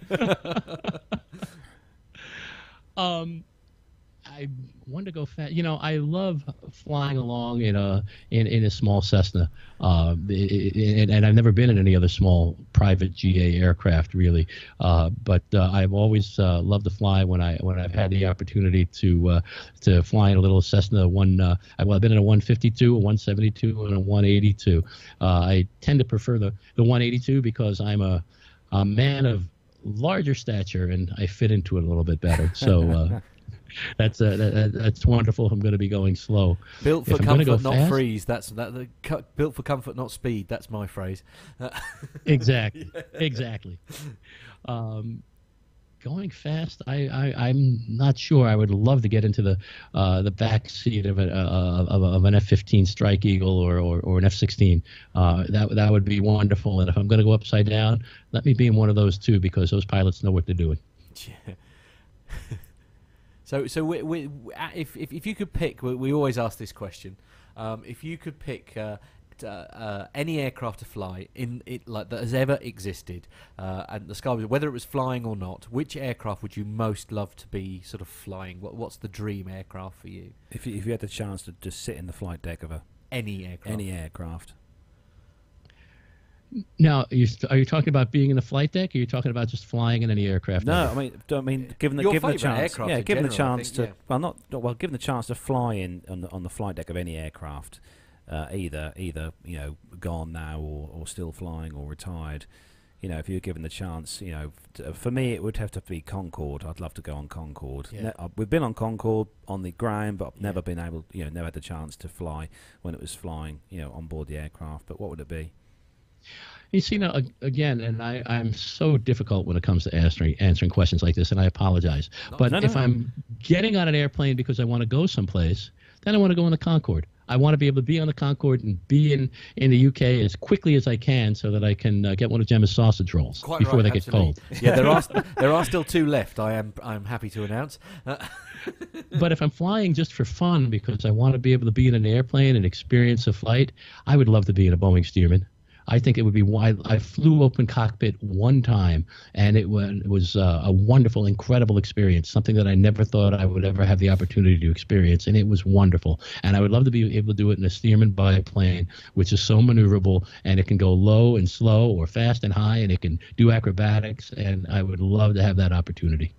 Yeah. Wow.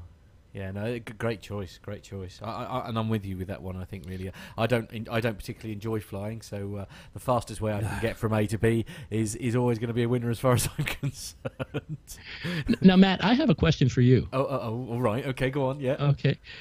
I know you don't enjoy flying. I've listened to enough of Plane Talking UK to know that it's not, one of the things that you really enjoy. That in fact, sometimes it makes you a little anxious when you're on the aircraft. Yeah. What got you involved in doing a podcast about flying? Oh, now this is Grill the Smith. Yeah, absolutely. The long and the short of it is my love of radio is the reason why I'm involved in this particular project.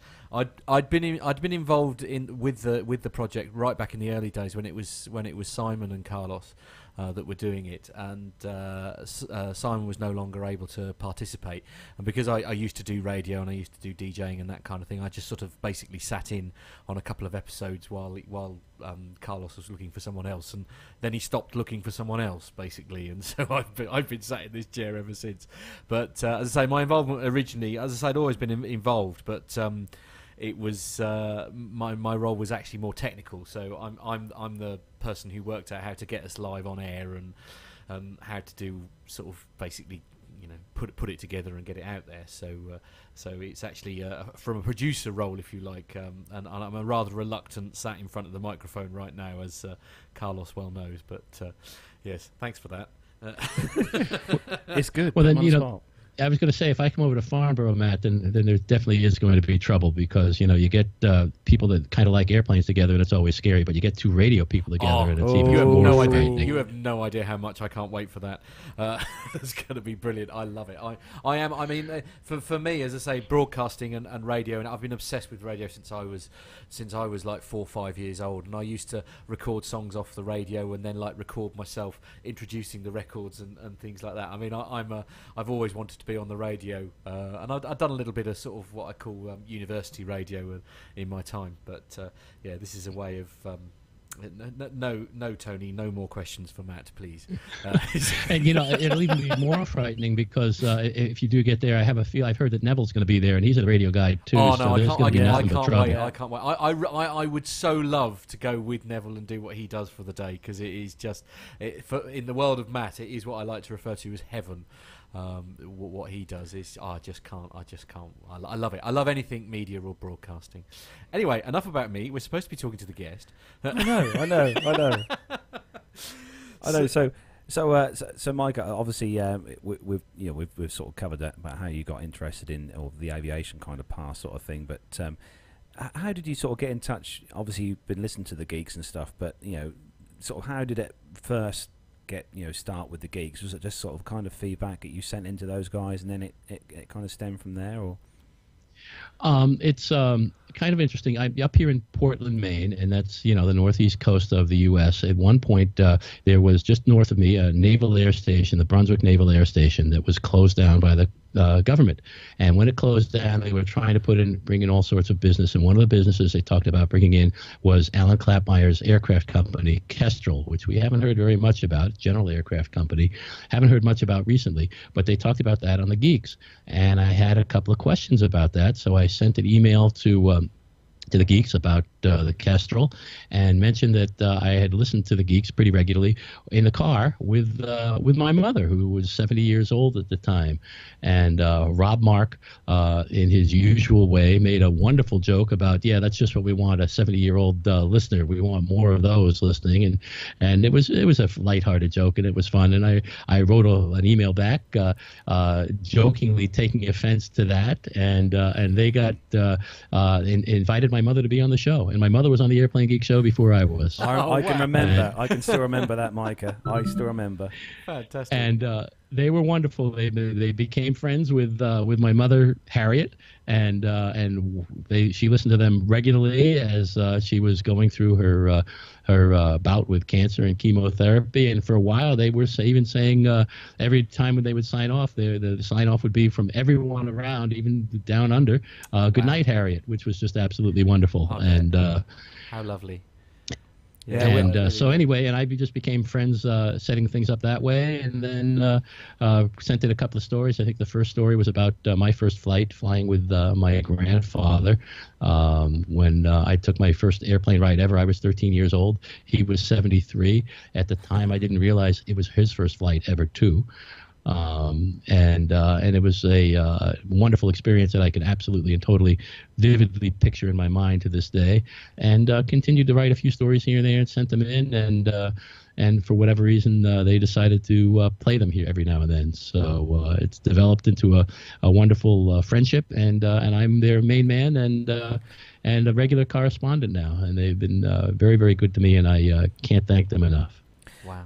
So you say you've got a few sort of stories lined up ready for them, Micah. Is there any kind of hints as to what those stories are about that are going to be on the show soon? Or is it all a secret?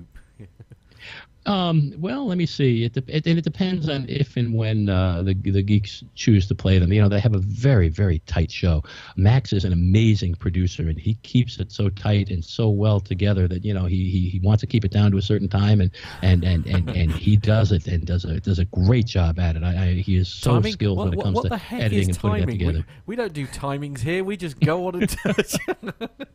Honestly. Well, you know, there are different styles of podcasting, and that's what's so amazing about podcasting, is that there are some podcastings that are very, very strict and tight and put it together, and it's a regular show, and then there are others that are a little more loosely based, and then there's, like, you know, the airline pilot guy that could go on for days, you know, so you just got to be careful.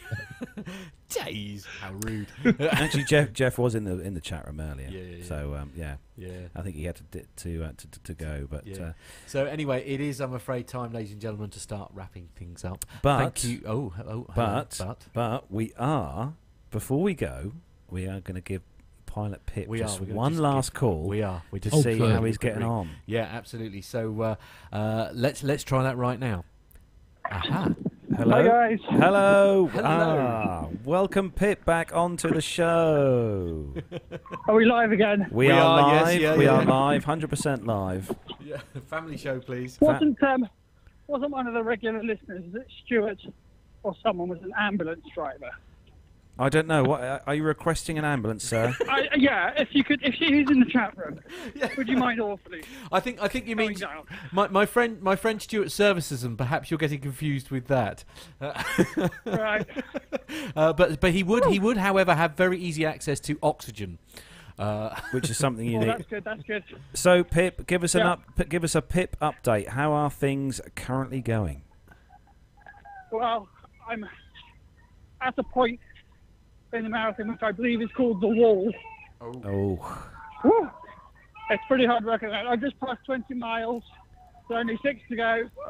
Heading back towards central London now. But I don't mind admitting, I'm feeling it now. My legs hurt incredibly. I had to stop a little while ago to stretch out. They were cramping up. But I'm still moving. Yay. Wow. Hang in there, Pip. Not Jennifer's put... Yeah, not as fast as I was, but we're getting there. Yeah, Jennifer step closer. Jennifer in the chat room has put, hang on there, Pip. You can do it. Yeah, thank you. Yeah, I won't be breaking any world records today. No, you've there we go. you've definitely broken a record for us anyway. Cool, being the most fantastic. We're all really thrilled for you, Pip. Oh yeah. Super.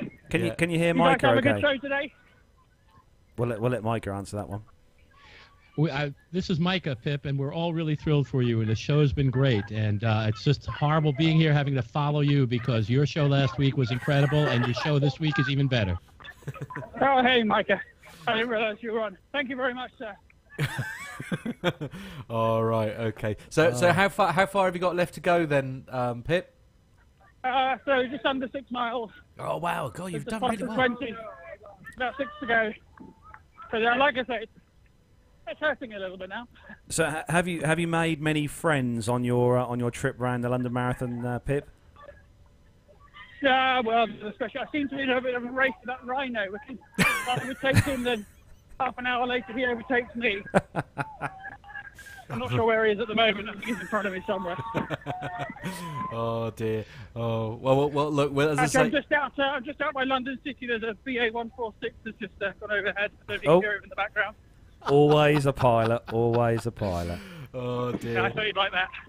There's all sorts of talk in the chat room saying that we wish that we were there at the end to be able to hand you a few pints. Yeah. Sweet. Right. I'm struggling to talk. No, okay, all right. Well, look, mate. We're going to let you get on, We're Pip. going to let you. Thank you. As I say, from all of us here, as I say, there's loads of people in the chat room who are all saying very, very lovely things about you. As I say, keep pushing on. We're all very proud of you, Pip, and we'll be in touch with you soon. Take care, mate. Take care, Pip. Much love to you, Pip. Take care. Bye. Bye. Bye. So there we have it. Our last call in to Hang on. Pilot Pip on his marathon event. So. Yeah, hopefully we'll see some pictures that Pip will probably take when he crosses the finish line. It'll be quite good, won't it, to see? Okay, then that is where we're going to wrap up episode 109 of the Plain Talking UK podcast. We're just going to say a massive, massive thank you to the main man, that is Micah, for joining us today. Yeah, so thank you so much. Thank you so much for joining us, Micah, and taking most of your morning up. Yeah. Well, thank you so much for having me. It was a great, great, great pleasure. My pleasure. Thank you. Cool. So from us here in what I call PT UK Towers, it is time to say thanks very much for listening as always. We'll be back next Saturday at 10 a.m. That's our usual time when we're recording Saturday. live. So it'll be next Saturday, 10 a.m. So from the main man, Micah, it is a big goodbye. Let's switch over to... There we go, Micah. From you, it's goodbye. Bye, everyone. Thank you so much. It's been wonderful. And from all of us here in PT UK Towers, it is a very excitable goodbye.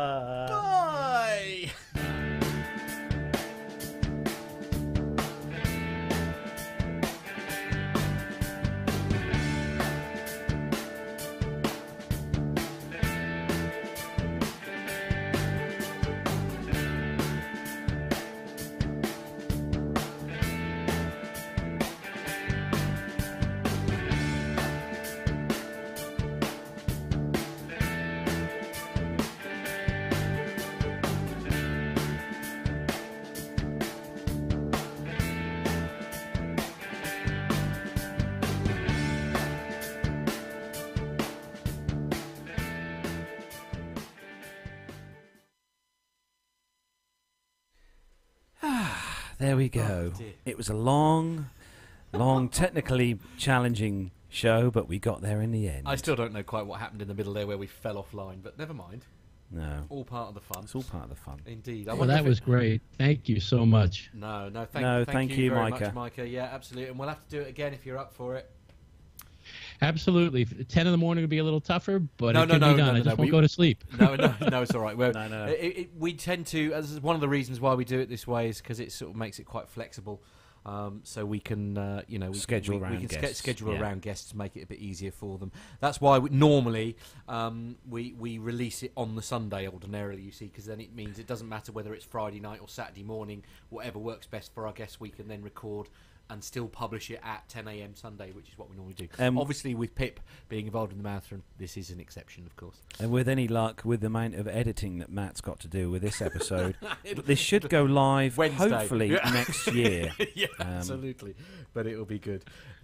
Splendid. Anyway, thanks ever so much, Micah, for joining us, and we'll say goodbye to you and everyone in the chat room now. Thanks ever so much, guys. Yeah, thanks everyone who's joined us in the chat room, and don't forget to look out for the links on Facebook to see what's going, where we're going to be. 10 a.m. on 10 a.m. on Saturday morning. The links will be there as usual, and hopefully with no dropouts. No dropouts. So thanks everyone for joining us.